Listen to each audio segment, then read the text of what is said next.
All right, guys, welcome back to another episode of Too Many Hobbies. I'm your host, Brian Ellithorpe. Today's episode, I wanted to talk about the last 2 weekends of our duck season. We had our Marsh Zone closer, and that closes 1 week before our North Zone closer here in Ohio. So let's get into it. Roll the show.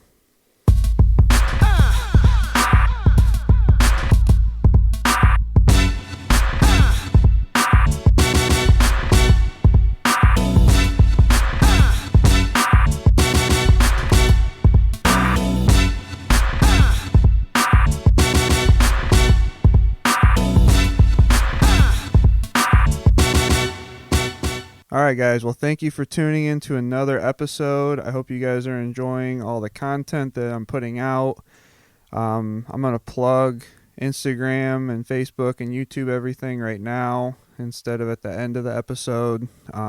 If you want to follow me on Instagram, it's Brian Ellithorpe is my personal. Brian Ellithorpe Media and Too Many Hobbies podcast is going to be the three places to find me in the show. So that's Instagram, Brian Ellithorpe Media on Facebook, and then Brian Ellithorpe Media on YouTube is where I'm putting all of the Too Many Hobbies podcasts and all of my hunting, fishing, weightlifting, all of those videos that I do. So if you guys get a moment to go check that out, please do. The hunting videos this year have been doing a lot better than they have in previous years, so that's been pretty cool to see, and they just keep getting better. So there's only going to be a few more videos. I posted the Marsh Zone closing video tonight, and that one's doing pretty well. So there will be a North Zone closer. There's a few random duck hunts from throughout the year that I'll put up if our late goose doesn't turn out that well. But I think in the late goose season, I'm just going to kind of vlog those. And if we shoot birds, bonus. So, all right, guys. Well, let's get into the last couple weeks of our duck season here in Northwest Ohio.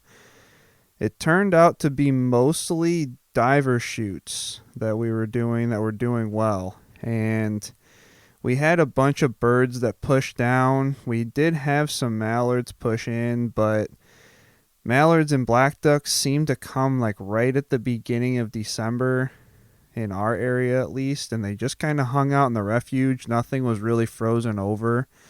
So they kind of just bounced around locally. They didn't really move onto like the big water all that much. They were moving on to like the the edges of the lake, but it wasn't like we were having these huge groups of birds. They got really smart, and seemed like on private land people were doing really well on mallards and black ducks, but that kind of seems to be the story of every year is that at the end of the season these birds figure out where they can and can't go, and these people with private land just end up doing really well on them, and more power to them. If you've got the land to do it, take advantage of it.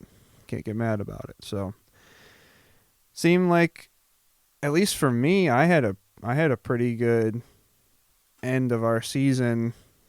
I mean, some people don't like to target divers. They want to target puddle ducks and get the late season fully plumed out mallards, and that's completely fine. It's just not something that I am really picky about. If there's birds somewhere, I'm going to target them. And personally, I enjoy hunting divers a lot, and especially when I can shoot them from shore, it's a whole lot better, I think. I do enjoy layout hunting quite a bit, but when it comes to having 3 or 4 guys, it's a shorter hunt. If there's a lot of birds in the area, it's easier to just shoot them from shore and not have to worry about having one person shooting at a time and that person sucking at shooting. That seems to be half the people I go with. Just cannot. I'm just kidding, but there are days. I mean, I've had my days, and shooting from a layout boat isn't the easiest thing to do, especially at divers that are moving at Mach 10. So we decided to mostly shore hunt. I took my cousin on his first hunt. I believe that was in December. I think it was like the last week of their regular season. And that was when we had quite a bit of divers that moved in, and so that kind of jump started it.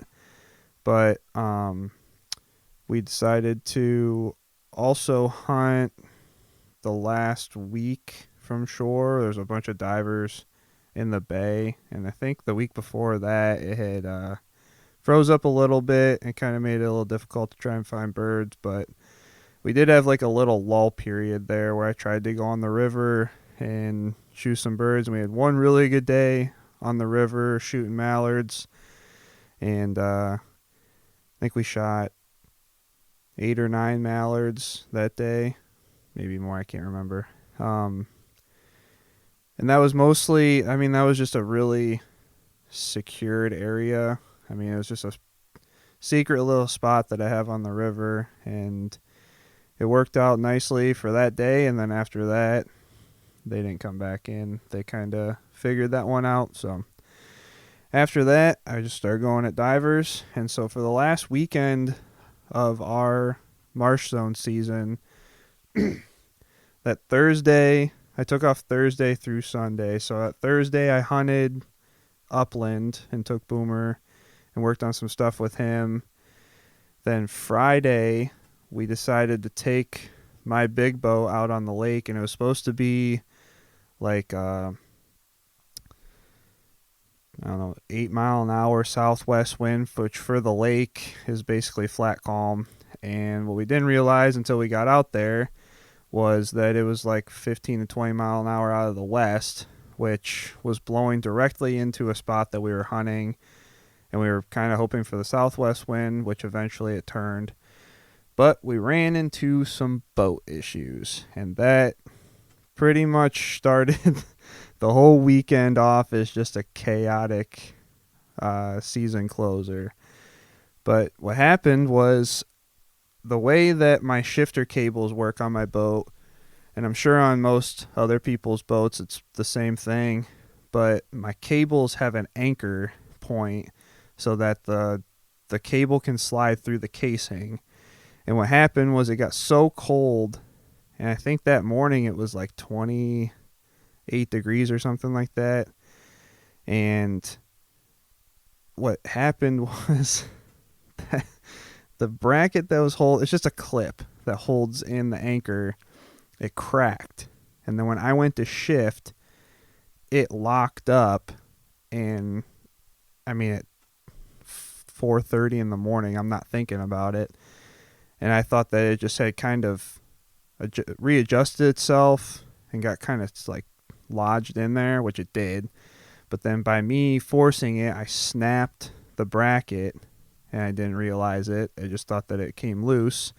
And so in a panic, we were in reverse, and it was pushing us out, or we were backing out into the water, which where we were, the water was calm, so it wasn't that big of a deal.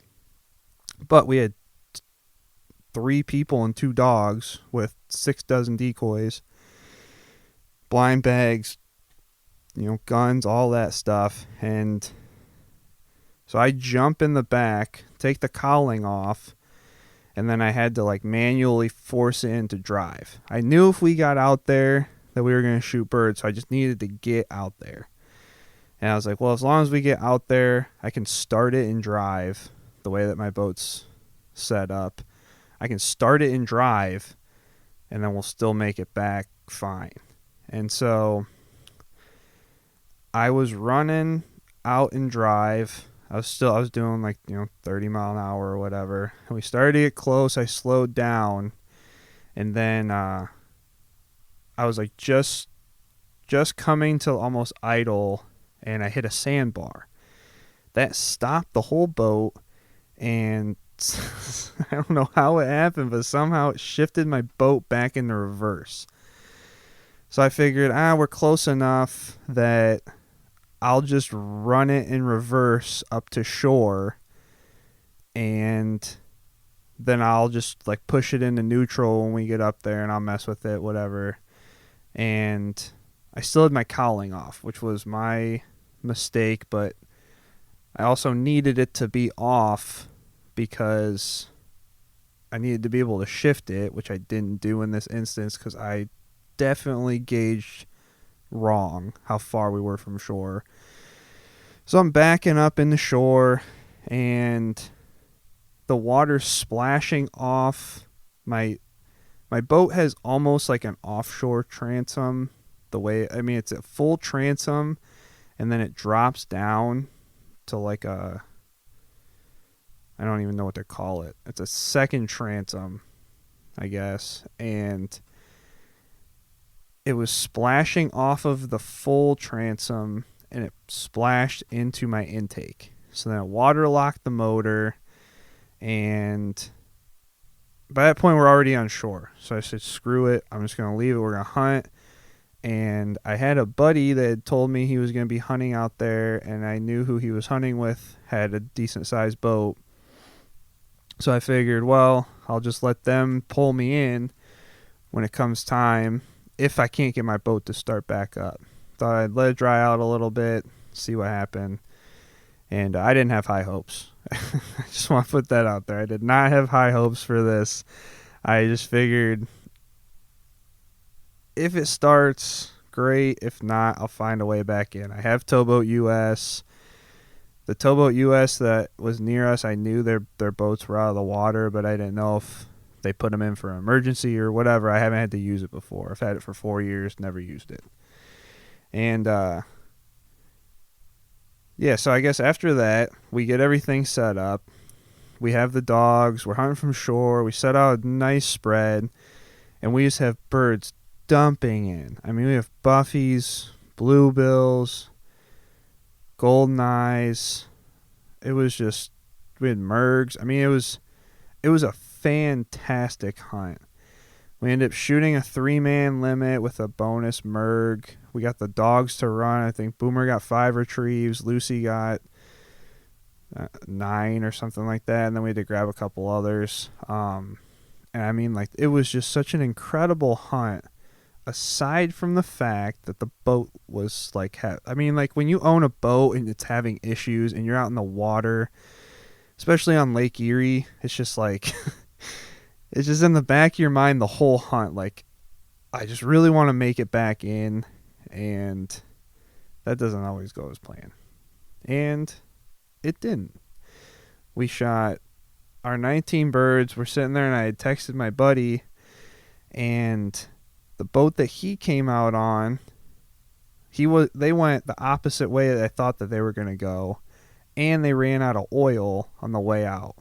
So eventually they ended up coming and helping me, but then I'm stuck there, and I call Towboat US. The boat's out of the water, so they call the Coast Guard, and the Coast Guard then I mean, it would have been way easier and faster for the Coast Guard to just come pull us in, just where they're located.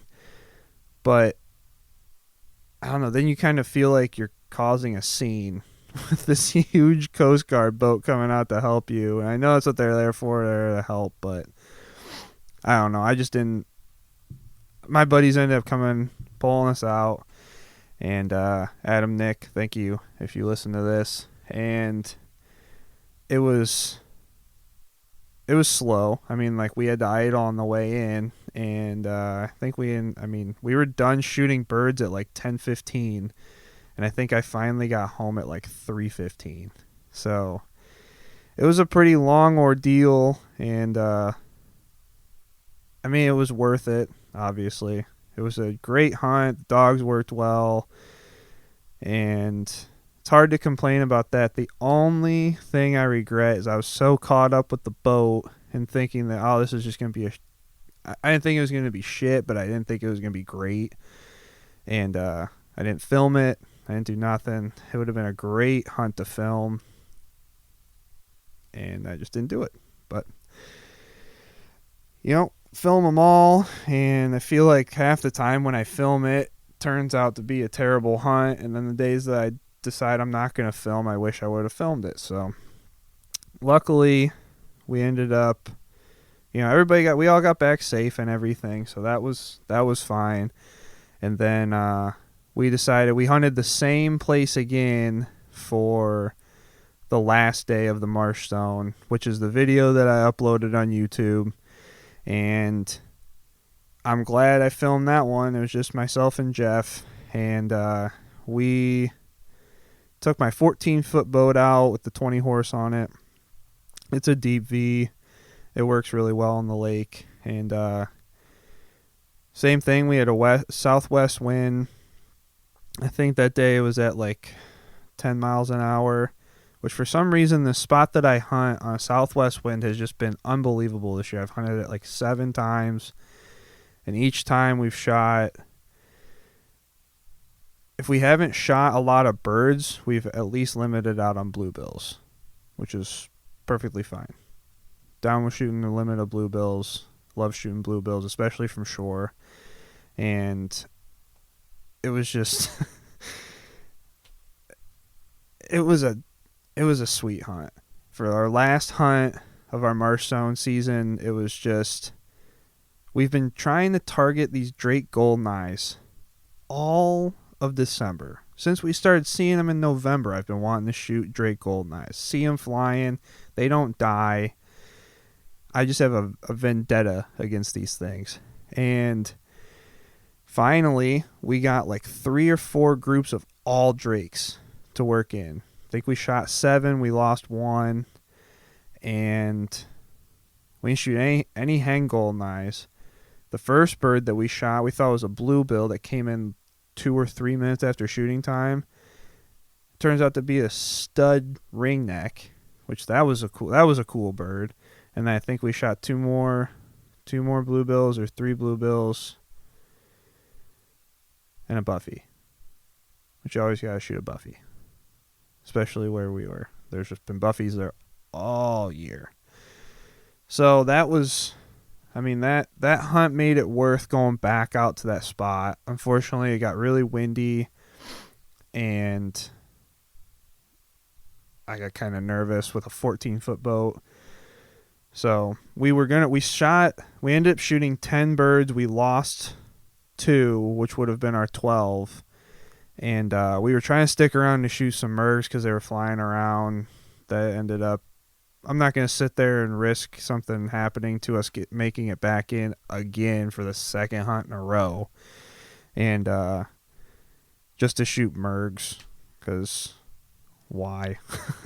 I love shooting mergs, but I'm not, I mean, if they're there, I'm going to shoot them, no questions asked. But I'm not going to stick out a hunt that we've just shot 6 beautiful, I mean, all wall-worthy Drake goldeneyes just to maybe shoot a common merg Drake, which we saw some good ones flying around, but I'm not going to sit out there and waste it away trying to shoot one of those. So that hunt turned out to be probably one of the cooler hunts in the later season, just because, I mean, we went through such a stale period there at the like beginning to middle of December where, like, I mean, I targeted geese. I was targeting, I mean, we ended up I tried to get some mallards on the river, and I think I did 2 river hunts in a row and shot 1 mallard each. And then this following weekend, I did 2 goose hunts. Didn't shoot any. Well, the one trip we shot at them and we hit geese, but they had to have had like a ½ inch of fat on them. There's feathers everywhere. You know, you just can't body shoot these guys this late in the season with 2s, even if they're heavy metal long range. Apparently that doesn't work. So it was just like all of these hunts in a row. I'd have 2 or 3 hunts where I didn't really shoot, maybe shoot a bird, maybe 2, and then I'd have a good hunt. Like I went like 3 hunts and then I shot 10 mallards. Then I went 3 more hunts, and then, or 4 more hunts maybe, I don't even remember. And then I would shoot, then we shot those divers. Then I had another hunt, and then it was the last day of the North Zone. So it was just like all of these it was very slow. I guess is the best way to say it. It just got slow. There was birds around, don't get me wrong, but it was just like, it was just hard to target them. It was hard to find good birds. I tried to hunt the last weekend in Michigan, and my cousin and I are able to hunt like, I don't know how many, probably 1,000 or so acres up in Michigan. He knows a bunch of farmers, and that's going to be really clutch for next year and even later into this like late goose season if we can try and, or if we can pattern them up there. But that hunt just didn't pan out. We saw geese, but they were flying to another area, probably to a loaf somewhere with open water, and we just weren't in that path, so that didn't work out. There's just a lot of hunts that just didn't work out that we just kind of Hail Married at, trying to find some birds, knowing that like that there was birds in the area, hoping to traffic birds. That didn't work. So it was really those 2 diver hunts that really panned out well. If you guys watch the video, there's a picture of the Friday hunt with the boat issue, and then the video is of the last day of our marsh zone. And then I ended up going, I wasn't going to hunt the last day of the North Zone. I don't know, I just felt like I had a good duck hunt to end on, and I just wasn't too concerned about trying to go chase these birds. I mean, the whole river had iced up, so it was like, really, unless you were hunting areas where there was rapids, you didn't have any open water, and it was just like, I don't know. I was unmotivated to go hunt super early in the morning with freezing water just to maybe shoot a couple birds. And my buddy convinced me to go. And I'm glad I did. I mean, it always feels weird not hunting the last day of the season, and I was just kind of in this like, do I go, do I not, internal dilemma with myself. And I was just kind of like, well, if something comes up, I'll go. If not, I'm just going to plan on, actually I was going to record this podcast just about our marsh zone closer the next morning if I hadn't gone. But then he convinced me to go. There was definitely birds in the area. There's a bunch of geese that we should have had shots at, but a couple guys had shown up pretty much right at shooting time after we were completely set up for like 2 hours. And the geese that came in, the one, they shot him at like 100 yards. That was incredible. Love seeing that. And obviously didn't hit anything, but yeah, that was fun. But then we had one really nice Drake mallard that he worked us really good. We had a pretty nice looking spread. I mean, it looked pretty natural. We had some really good cover. So the one mallard, I think that was worth it, just to go be there for the last day of the season, shoot a bird, a nice Drake mallard, and then just be able to call it quits from there. It's always nice just being able to kind of close it out. And it seems like every closing day that I hunt, it's just like a sign that I shouldn't have went out.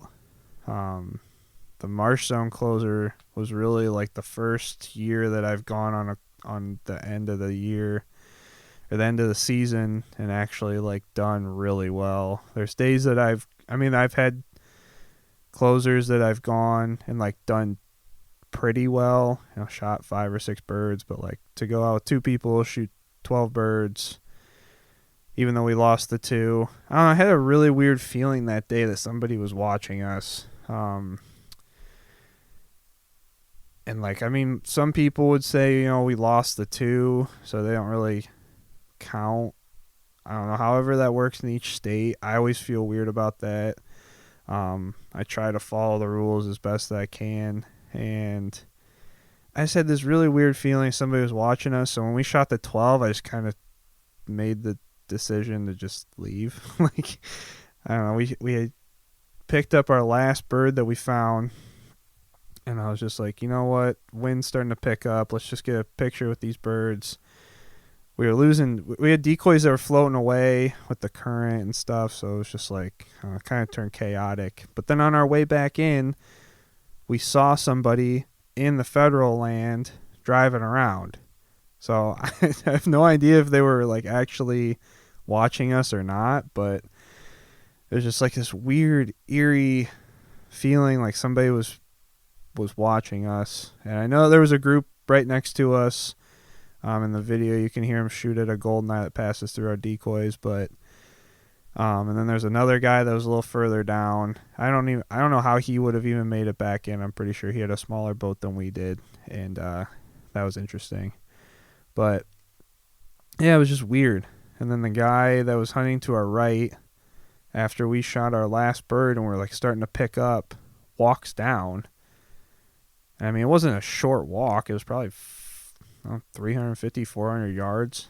And it's not like it's just like a beach, like it's rocky. Like you gotta walk through it. It just kind of seemed like a pain in the ass to walk down just to ask us how long we were going to stay out. I just thought that was kind of weird, but I don't know if he ended up moving to the spot that we were at after we left. Would have been, I mean, they had probably 4 dozen decoys out, and where they were at, they couldn't walk out and grab them. They had to get them with the boat, so I can't imagine if they would have went over where we did when we were done, but you never know. Some people drive that far, and they're going to move if they need to shoot birds. More power to you. I've done it before, but it just doesn't seem like, I mean, it was like 11:30 by the time that we were done, so whatever. If he did, cool. If not, good luck to you. Hopefully you shot your birds. We saw him shoot quite a few birds, so we know that they did pretty well, but yeah.